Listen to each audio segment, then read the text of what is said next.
In this video, I'm going to give the answer of this question. The question is, what is inside the top of Disneyland's Matterhorn Bobsled coaster? When I give the answer of this question, the correct answer for the question is a basketball hoop. Well, that is the answer for the question. Hi, thank you so much for watching this video.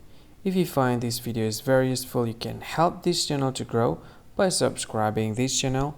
Please this subscribe button and don't forget to like this video. And if you find this video is not really good, or you don't really like this video, or you kind of feel that it's a little bit offensive or something like that, you can click this one, dislike button. You can do that anyway. And if you want to share this video with your friend, you can share it by clicking this share button, and you can share it to any social media that you wish that is currently available at this time, like Facebook, Twitter, LinkedIn, and many others, right?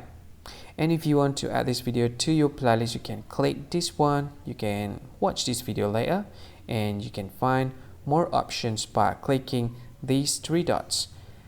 And yeah, don't forget to subscribe. I think that's all of it. Thank you so much for watching this video, and see you again in another video. Bye bye. See you again.